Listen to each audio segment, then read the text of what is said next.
The Adventures of Sherlock Holmes by Arthur Conan Doyle. Part 12. The Adventure of the Copper Beeches.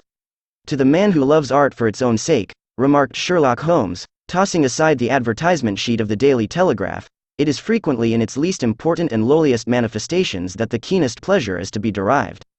It is pleasant to me to observe, Watson, that you have so far grasped this truth that in these little records of our cases which you have been good enough to draw up, and, I am bound to say, occasionally to embellish, you have given prominence not so much to the many causes célèbres and sensational trials in which I have figured, but rather to those incidents which may have been trivial in themselves, but which have given room for those faculties of deduction and of logical synthesis which I have made my special province. And yet, said I, smiling, I cannot quite hold myself absolved from the charge of sensationalism which has been urged against my records. You have erred, perhaps, he observed, taking up a glowing cinder with the tongs and lighting with it the long cherry wood pipe which was wont to replace his clay when he was in a disputatious rather than a meditative mood.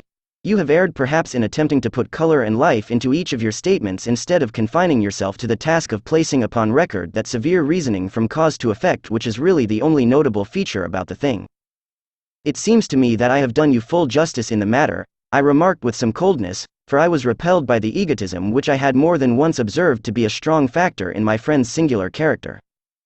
No, it is not selfishness or conceit, said he, answering, as was his wont, my thoughts rather than my words. If I claim full justice for my art, it is because it is an impersonal thing, a thing beyond myself.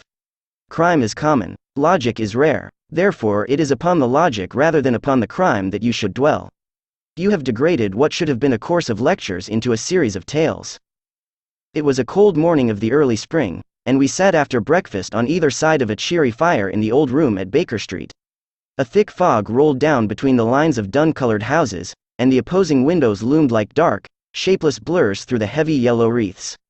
Our gas was lit and shone on the white cloth and glimmer of china and metal, for the table had not been cleared yet. Sherlock Holmes had been silent all the morning, dipping continuously into the advertisement columns of a succession of papers until at last, having apparently given up his search, he had emerged in no very sweet temper to lecture me upon my literary shortcomings.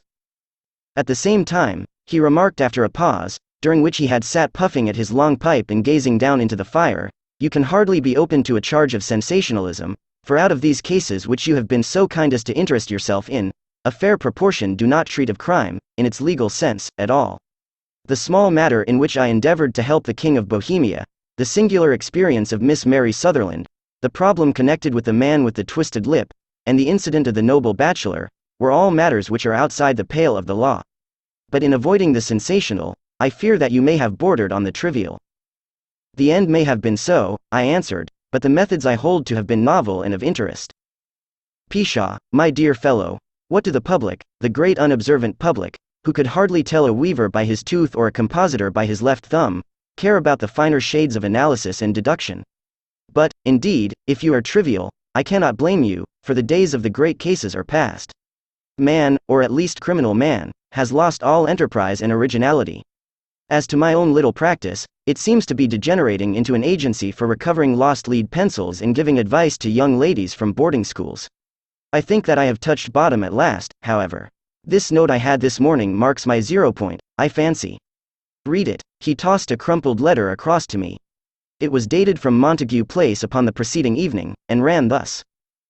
Dear Mr. Holmes, I am very anxious to consult you as to whether I should or should not accept a situation which has been offered to me as governess. I shall call at 10:30 tomorrow if I do not inconvenience you. Yours faithfully, Violet Hunter. Do you know the young lady? I asked. Not I. It is 10:30 now. Yes, and I have no doubt that is her ring. It may turn out to be of more interest than you think. You remember that the affair of the blue carbuncle, which appeared to be a mere whim at first, developed into a serious investigation. It may be so in this case, also. Well, let us hope so. But our doubts will very soon be solved, for here, unless I am much mistaken, is the person in question. As he spoke, the door opened and a young lady entered the room. She was plainly but neatly dressed, with a bright, quick face, freckled like a plover's egg, and with the brisk manner of a woman who has had her own way to make in the world.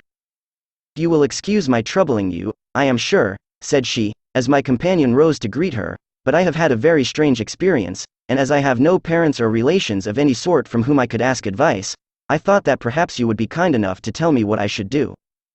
Pray take a seat, Miss Hunter. I shall be happy to do anything that I can to serve you.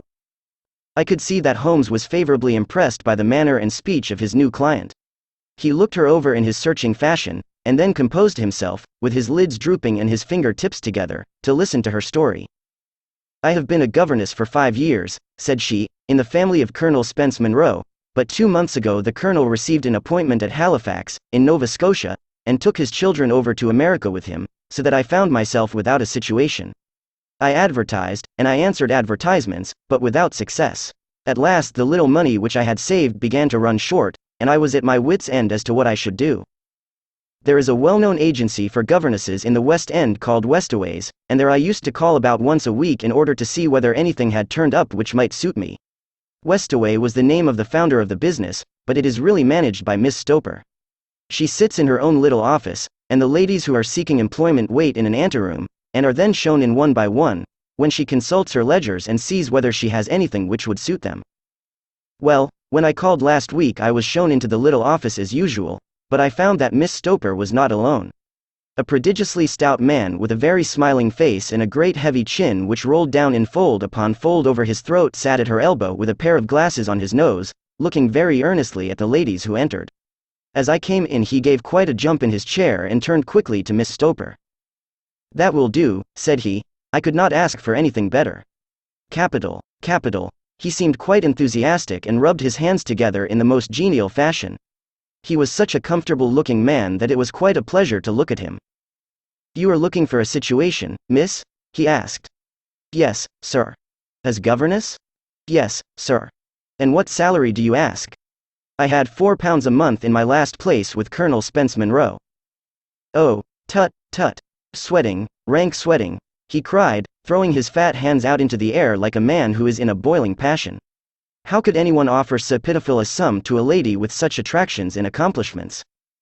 "My accomplishments, sir, may be less than you imagine," said I, "a little French, a little German, music, and drawing." "Tut, tut," he cried. "This is all quite beside the question. The point is, have you or have you not the bearing and deportment of a lady? There it is in a nutshell.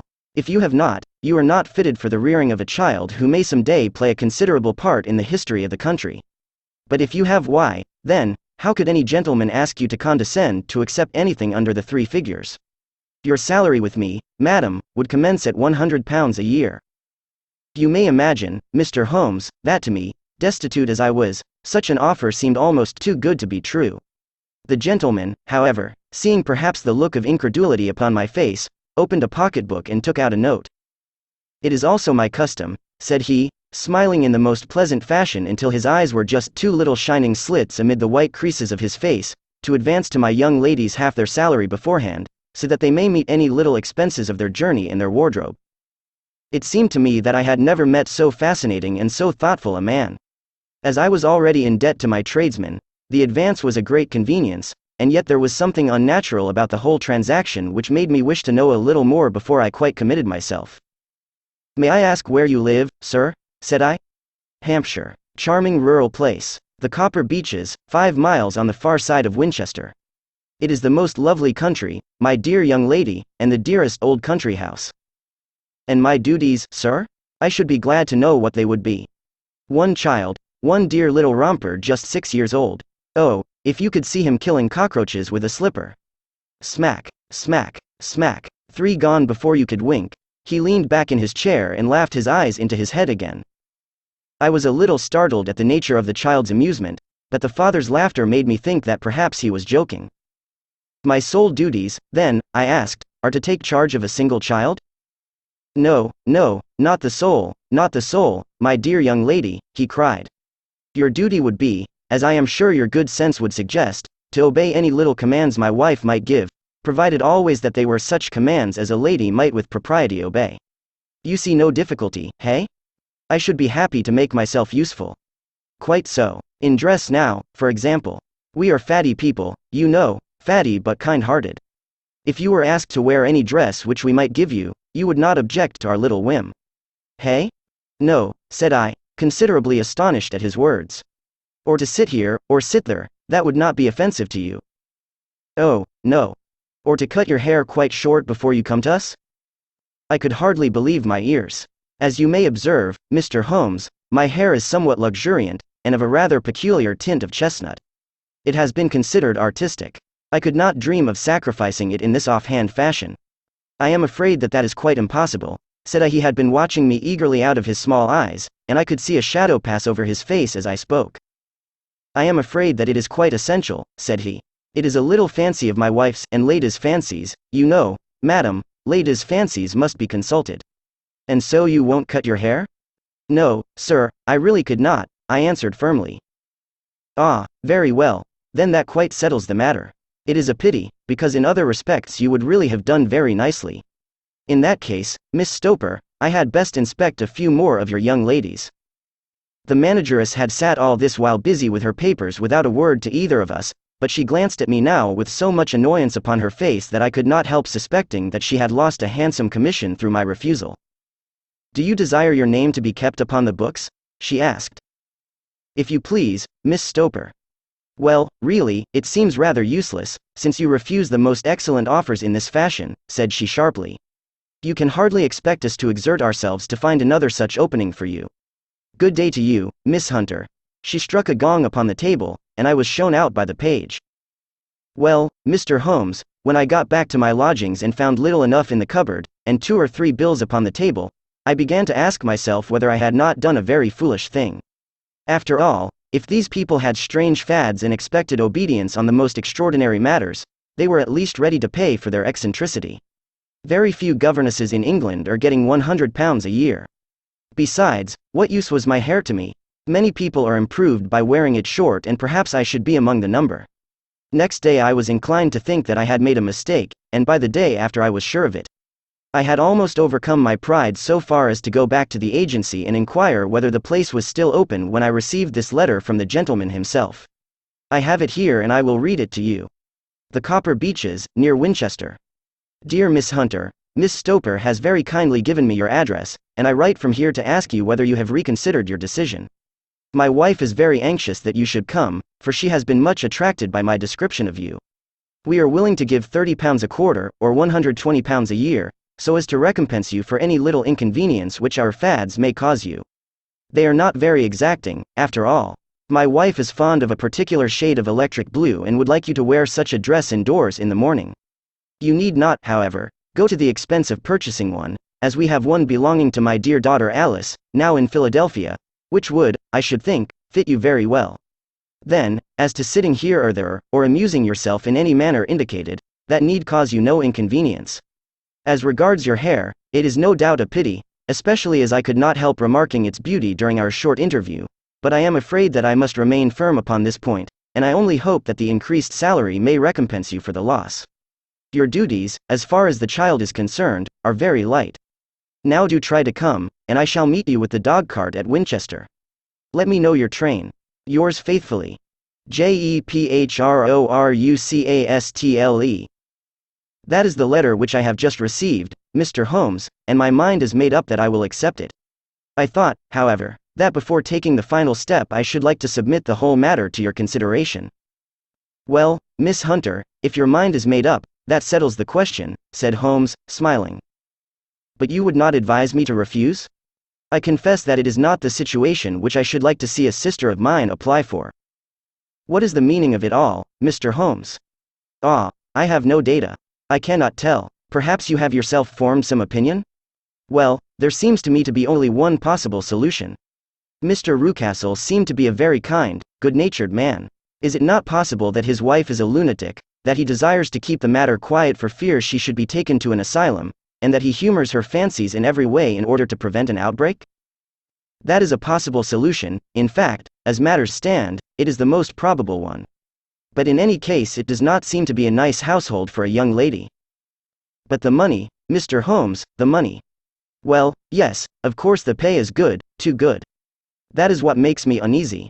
Why should they give you £120 a year, when they could have their pick for £40? There must be some strong reason behind. I thought that if I told you the circumstances you would understand afterwards if I wanted your help. I should feel so much stronger if I felt that you were at the back of me. Oh, you may carry that feeling away with you. I assure you that your little problem promises to be the most interesting which has come my way for some months. There is something distinctly novel about some of the features. If you should find yourself in doubt or in danger. Danger? What danger do you foresee? Holmes shook his head gravely. It would cease to be a danger if we could define it, said he. But at any time, day or night, a telegram would bring me down to your help. That is enough. She rose briskly from her chair with the anxiety all swept from her face. I shall go down to Hampshire quite easy in my mind now. I shall write to Mr. Rucastle at once, sacrifice my poor hair tonight, and start for Winchester tomorrow. With a few grateful words to Holmes she bade us both good night and bustled off upon her way. At least, said I as we heard her quick, firm steps descending the stairs, she seems to be a young lady who is very well able to take care of herself. And she would need to be, said Holmes gravely. I am much mistaken if we do not hear from her before many days are past. It was not very long before my friend's prediction was fulfilled. A fortnight went by, during which I frequently found my thoughts turning in her direction and wondering what strange side alley of human experience this lonely woman had strayed into. The unusual salary, the curious conditions, the light duties, all pointed to something abnormal, though whether a fad or a plot, or whether the man were a philanthropist or a villain, it was quite beyond my powers to determine. As to Holmes, I observed that he sat frequently for half an hour on end, with knitted brows and an abstracted air, but he swept the matter away with a wave of his hand when I mentioned it. Data, data, data, he cried impatiently. I can't make bricks without clay. And yet he would always wind up by muttering that no sister of his should ever have accepted such a situation. The telegram which we eventually received came late one night just as I was thinking of turning in and Holmes was settling down to one of those all-night chemical researches which he frequently indulged in, when I would leave him stooping over a retort and a test tube at night and find him in the same position when I came down to breakfast in the morning. He opened the yellow envelope, and then, glancing at the message, threw it across to me. Just look up the trains in Bradshaw, said he, and turned back to his chemical studies. The summons was a brief and urgent one. Please be at the Black Swan Hotel at Winchester at midday tomorrow, it said. Do come. I am at my wit's end. Hunter. Will you come with me? Asked Holmes, glancing up. I should wish to. Just look it up, then. There is a train at 9:30, said I, glancing over my Bradshaw. It is due at Winchester at 11:30. That will do very nicely. Then perhaps I had better postpone my analysis of the acetones, as we may need to be at our best in the morning. By 11 o'clock the next day we were well upon our way to the old English capital. Holmes had been buried in the morning papers all the way down, but after we had passed the Hampshire border he threw them down and began to admire the scenery. It was an ideal spring day, a light blue sky, flecked with little fleecy white clouds drifting across from west to east. The sun was shining very brightly, and yet there was an exhilarating nip in the air, which set an edge to a man's energy. All over the countryside, away to the rolling hills around Aldershot, the little red and grey roofs of the farm steadings peeped out from amid the light green of the new foliage. Are they not fresh and beautiful? I cried with all the enthusiasm of a man fresh from the fogs of Baker Street. But Holmes shook his head gravely. Do you know, Watson, said he, that it is one of the curses of a mind with a turn like mine that I must look at everything with reference to my own special subject. You look at these scattered houses, and you are impressed by their beauty. I look at them, and the only thought which comes to me is a feeling of their isolation and of the impunity with which crime may be committed there. Good heavens, I cried, who would associate crime with these dear old homesteads? They always fill me with a certain horror. It is my belief, Watson, founded upon my experience, that the lowest and vilest alleys in London do not present a more dreadful record of sin than does the smiling and beautiful countryside. You horrify me. But the reason is very obvious. The pressure of public opinion can do in the town what the law cannot accomplish. There is no lane so vile that the scream of a tortured child, or the thud of a drunkard's blow, does not beget sympathy and indignation among the neighbors, and then the whole machinery of justice is ever so close that a word of complaint can set it going, and there is but a step between the crime and the dock. But look at these lonely houses, each in its own fields, filled for the most part with poor ignorant folk who know little of the law. Think of the deeds of hellish cruelty, the hidden wickedness which may go on, year in, year out, in such places, and none the wiser. Had this lady who appeals to us for help gone to live in Winchester, I should never have had a fear for her. It is the 5 miles of country which makes the danger. Still, it is clear that she is not personally threatened. No, if she can come to Winchester to meet us she can get away. Quite so. She has her freedom. What can be the matter, then? Can you suggest no explanation? I have devised 7 separate explanations, each of which would cover the facts as far as we know them. But which of these is correct can only be determined by the fresh information which we shall no doubt find waiting for us. Well, there is the tower of the cathedral, and we shall soon learn all that Miss Hunter has to tell. The Black Swan is an inn of repute in the High Street, at no distance from the station, and there we found the young lady waiting for us. She had engaged a sitting room, and our lunch awaited us upon the table. I am so delighted that you have come, she said earnestly. It is so very kind of you both, but indeed I do not know what I should do. Your advice will be altogether invaluable to me. Pray tell us what has happened to you. I will do so, and I must be quick, for I have promised Mr. Rucastle to be back before 3. I got his leave to come into town this morning, though he little knew for what purpose. Let us have everything in its due order. Holmes thrust his long thin legs out towards the fire and composed himself to listen. In the first place, I may say that I have met, on the whole, with no actual ill treatment from Mr. and Mrs. Rucastle. It is only fair to them to say that. But I cannot understand them, and I am not easy in my mind about them. What can you not understand? Their reasons for their conduct. But you shall have it all just as it occurred. When I came down, Mr. Rucastle met me here and drove me in his dog-cart to the Copper Beeches. It is, as he said, beautifully situated, but it is not beautiful in itself, for it is a large square block of a house, whitewashed, but all stained and streaked with damp and bad weather. There are grounds round it, woods on 3 sides, and on the 4th a field which slopes down to the Southampton highroad, which curves past about 100 yards from the front door. This ground in front belongs to the house, but the woods all round are part of Lord Southerton's preserves. A clump of copper beeches immediately in front of the hall door has given its name to the place.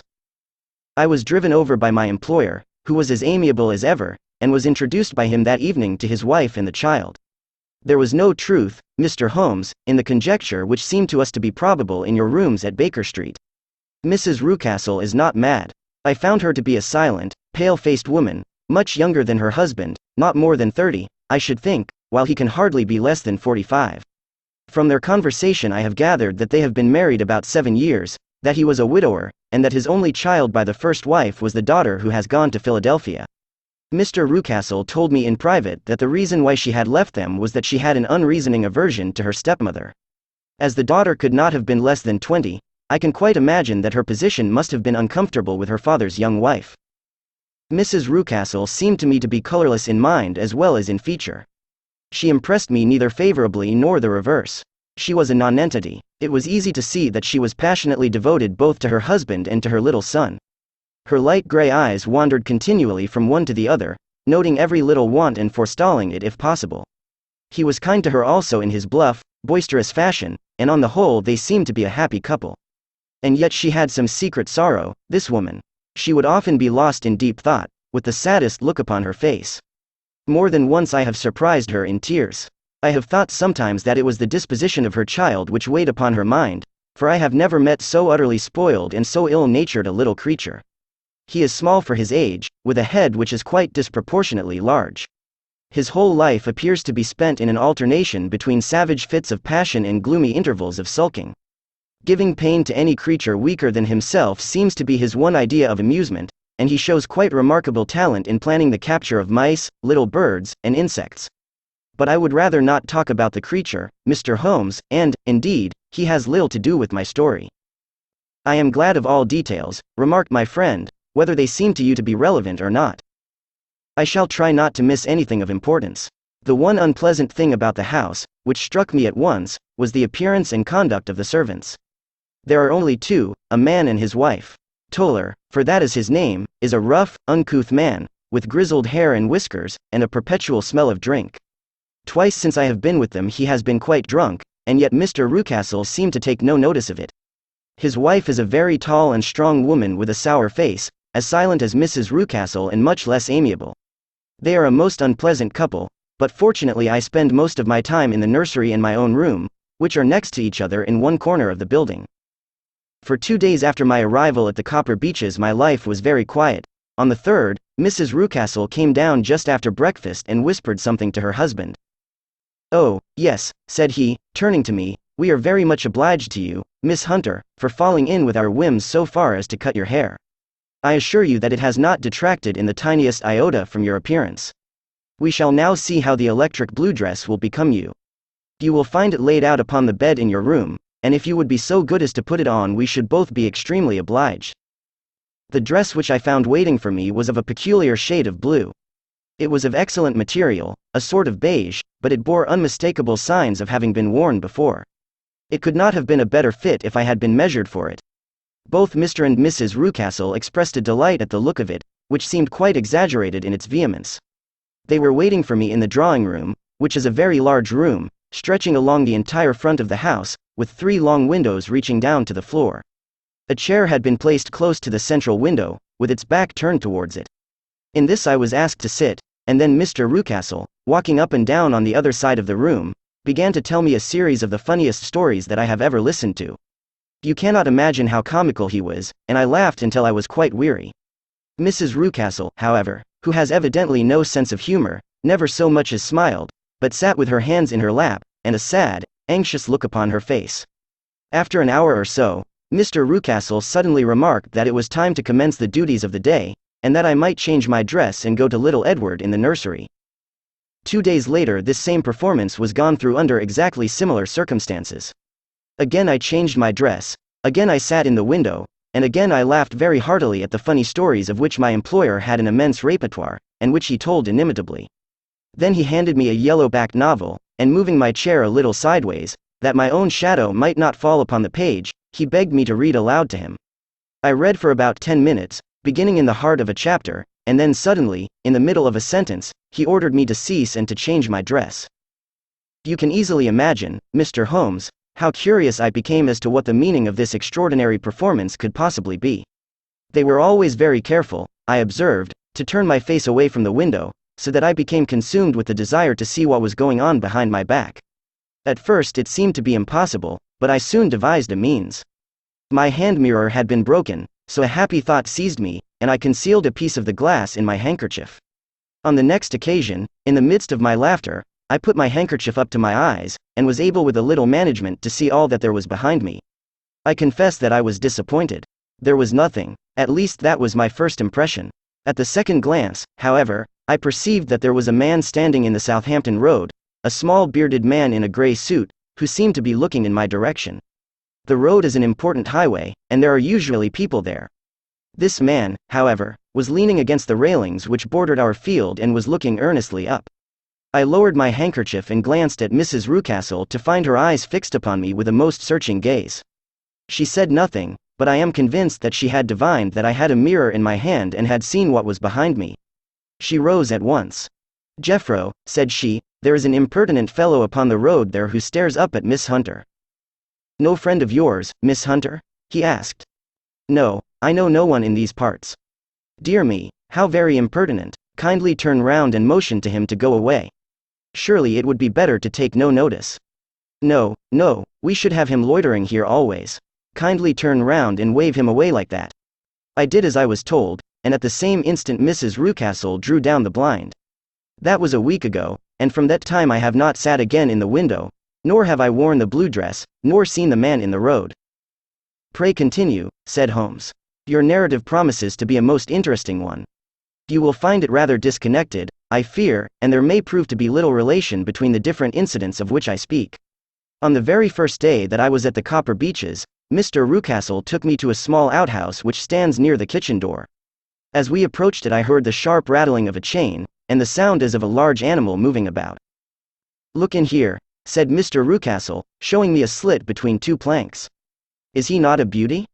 I looked through and was conscious of 2 glowing eyes, and of a vague figure huddled up in the darkness. "Don't be frightened," said my employer, laughing at the start which I had given. "It's only Carlo, my mastiff. I call him mine, but really old Toller, my groom, is the only man who can do anything with him. We feed him once a day, and not too much then, so that he is always as keen as mustard. Toller lets him loose every night, and God help the trespasser whom he lays his fangs upon. For goodness sake don't you ever on any pretext set your foot over the threshold at night, for it's as much as your life is worth." The warning was no idle one, for 2 nights later I happened to look out of my bedroom window about 2 o'clock in the morning. It was a beautiful moonlight night, and the lawn in front of the house was silvered over and almost as bright as day.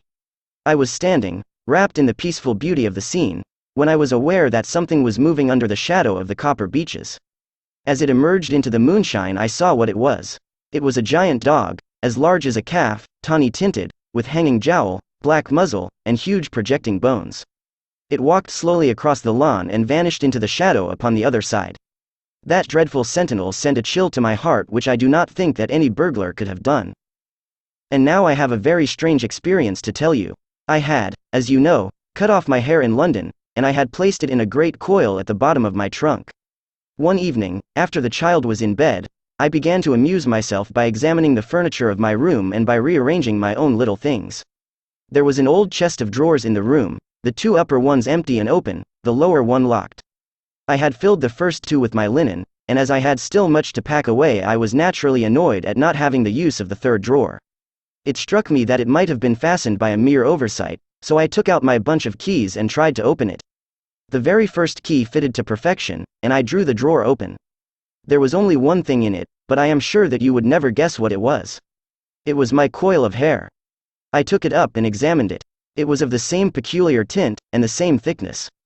But then the impossibility of the thing obtruded itself upon me. How could my hair have been locked in the drawer? With trembling hands I undid my trunk, turned out the contents, and drew from the bottom my own hair. I laid the two tresses together, and I assure you that they were identical. Was it not extraordinary? Puzzle as I would, I could make nothing at all of what it meant. I returned the strange hair to the drawer, and I said nothing of the matter to the Rucastles, as I felt that I had put myself in the wrong by opening a drawer which they had locked. I am naturally observant, as you may have remarked, Mr. Holmes, and I soon had a pretty good plan of the whole house in my head. There was one wing, however, which appeared not to be inhabited at all. A door which faced that which led into the quarters of the Tollers opened into this suite, but it was invariably locked.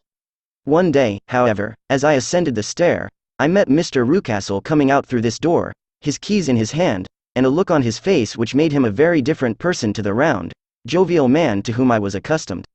His cheeks were red, his brow was all crinkled with anger, and the veins stood out at his temples with passion. He locked the door and hurried past me without a word or a look. This aroused my curiosity, so when I went out for a walk in the grounds with my charge, I strolled round to the side from which I could see the windows of this part of the house. There were 4 of them in a row, 3 of which were simply dirty, while the 4th was shuttered up. They were evidently all deserted. As I strolled up and down, glancing at them occasionally, Mr. Rucastle came out to me, looking as merry and jovial as ever. "Ah," said he, "you must not think me rude if I passed you without a word, my dear young lady." I was preoccupied with business matters. I assured him that I was not offended. "By the way," said I, "you seem to have quite a suite of spare rooms up there, and one of them has the shutters up." He looked surprised and, as it seemed to me, a little startled at my remark. "Photography is one of my hobbies," said he. "I have made my dark room up there.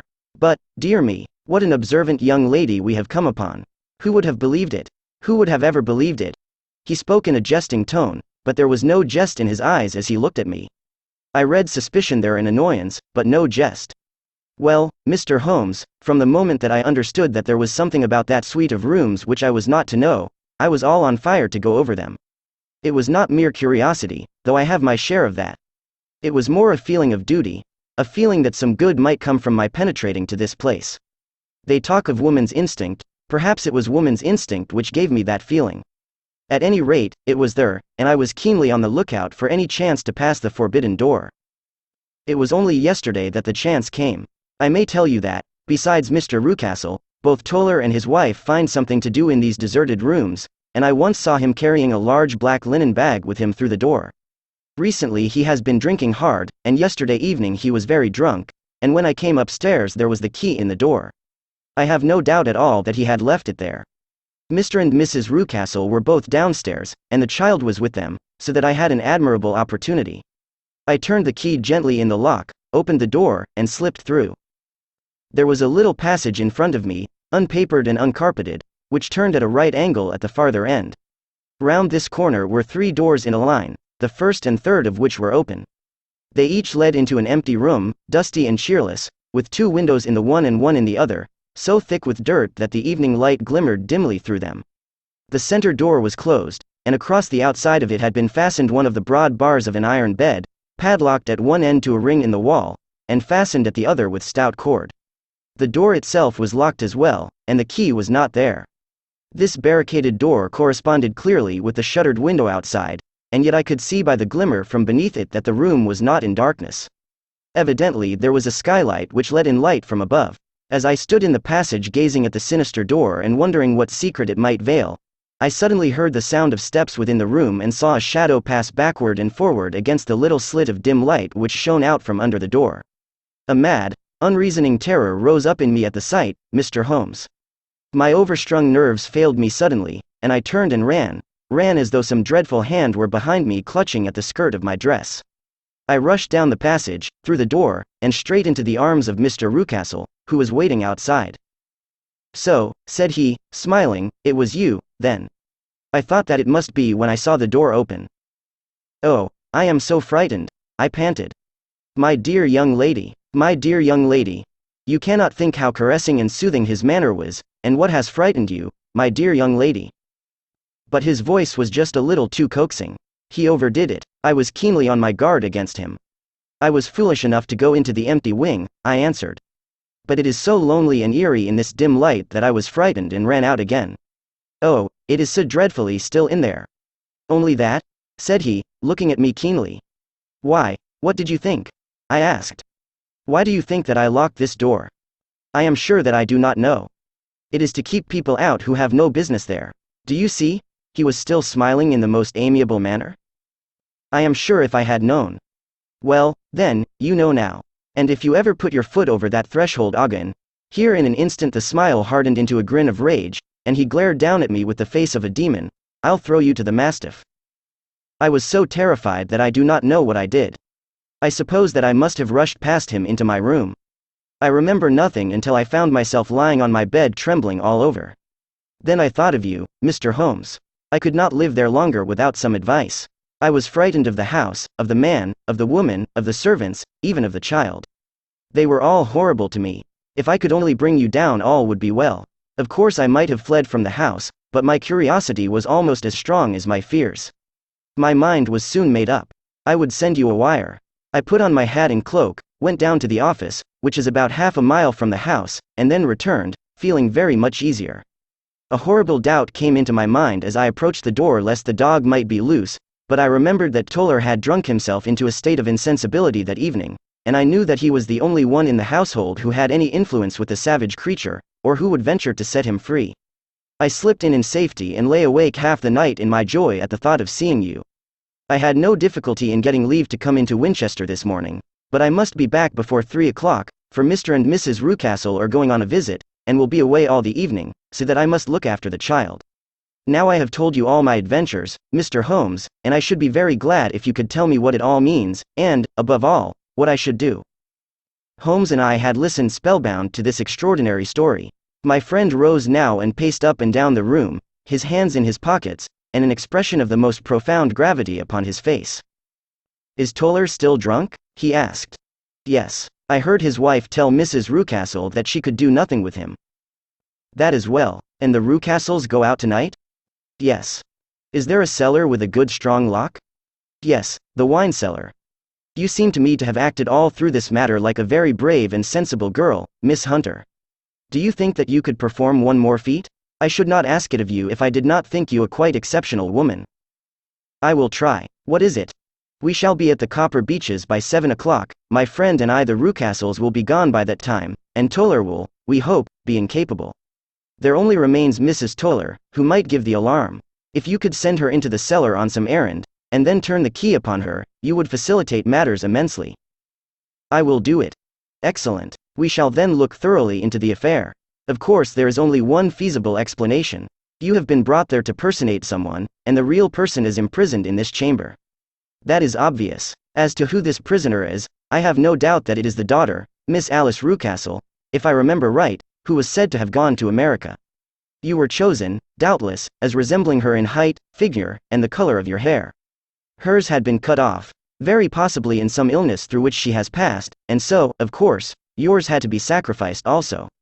By a curious chance you came upon her tresses. The man in the road was undoubtedly some friend of hers, possibly her fiancé, and no doubt, as you wore the girl's dress and were so like her, he was convinced from your laughter, whenever he saw you, and afterwards from your gesture, that Miss Rucastle was perfectly happy, and that she no longer desired his attentions. The dog is let loose at night to prevent him from endeavoring to communicate with her. So much is fairly clear. The most serious point in the case is the disposition of the child. What on earth has that to do with it? I ejaculated. My dear Watson, you as a medical man are continually gaining light as to the tendencies of a child by the study of the parents. Don't you see that the converse is equally valid? I have frequently gained my first real insight into the character of parents by studying their children. This child's disposition is abnormally cruel, merely for cruelty's sake, and whether he derives this from his smiling father, as I should suspect, or from his mother, it bodes evil for the poor girl who is in their power. I am sure that you are right, Mr. Holmes, cried our client. 1,000 things come back to me which make me certain that you have hit it. Oh, let us lose not an instant in bringing help to this poor creature. We must be circumspect, for we are dealing with a very cunning man. We can do nothing until 7 o'clock. At that hour we shall be with you, and it will not be long before we solve the mystery. We were as good as our word, for it was just 7 when we reached the Copper Beeches, having put up our trap at a wayside public house. The group of trees, with their dark leaves shining like burnished metal in the light of the setting sun, were sufficient to mark the house even had Miss Hunter not been standing smiling on the doorstep. Have you managed it? Asked Holmes. A loud thudding noise came from somewhere downstairs. That is Mrs. Toller in the cellar, said she. Her husband lies snoring on the kitchen rug. Here are his keys, which are the duplicates of Mr. Rucastle's. You have done well indeed, cried Holmes with enthusiasm. Now lead the way, and we shall soon see the end of this black business. We passed up the stair, unlocked the door, followed on down a passage, and found ourselves in front of the barricade which Miss Hunter had described. Holmes cut the cord and removed the transverse bar. Then he tried the various keys in the lock, but without success. No sound came from within, and at the silence Holmes' face clouded over. I trust that we are not too late, said he. I think, Miss Hunter, that we had better go in without you. Now, Watson, put your shoulder to it, and we shall see whether we cannot make our way in. It was an old rickety door and gave at once before our united strength. Together we rushed into the room. It was empty. There was no furniture save a little pallet bed, a small table, and a basketful of linen. The skylight above was open, and the prisoner gone. There has been some villainy here, said Holmes. This beauty has guessed Miss Hunter's intentions and has carried his victim off. But how? Through the skylight. We shall soon see how he managed it. He swung himself up onto the roof. Ah, yes, he cried, here's the end of a long light ladder against the eaves. That is how he did it. But it is impossible, said Miss Hunter, the ladder was not there when the Rucastles went away. He has come back and done it. I tell you that he is a clever and dangerous man. I should not be very much surprised if this were he whose step I hear now upon the stair. I think, Watson, that it would be as well for you to have your pistol ready.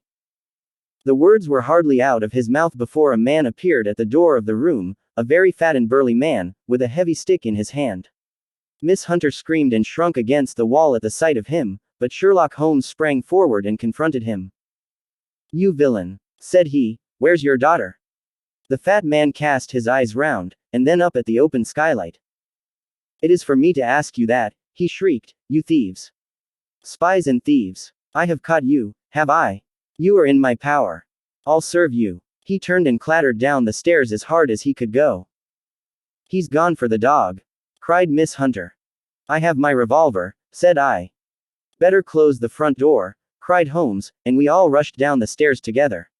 We had hardly reached the hall when we heard the baying of a hound, and then a scream of agony, with a horrible worrying sound which it was dreadful to listen to. An elderly man with a red face and shaking limbs came staggering out at a side door. My God, he cried, someone has loosed the dog. It's not been fed for 2 days. Quick, quick, or it'll be too late. Holmes and I rushed out and round the angle of the house, with Toller hurrying behind us. There was the huge famished brute, its black muzzle buried in Rucastle's throat, while he writhed and screamed upon the ground. Running up, I blew its brains out, and it fell over with its keen white teeth still meeting in the great creases of his neck. With much labor we separated them and carried him, living but horribly mangled, into the house. We laid him upon the drawing-room sofa, and having dispatched the sobered Toller to bear the news to his wife, I did what I could to relieve his pain. We were all assembled round him when the door opened, and a tall, gaunt woman entered the room. "Mrs. Toller," cried Miss Hunter. "Yes, miss. Mr. Rucastle let me out when he came back before he went up to you." "Ah, miss, it is a pity you didn't let me know what you were planning, for I would have told you that your pains were wasted." "Ha," said Holmes, looking keenly at her. "It is clear that Mrs. Toller knows more about this matter than anyone else." "Yes, sir, I do, and I am ready enough to tell what I know."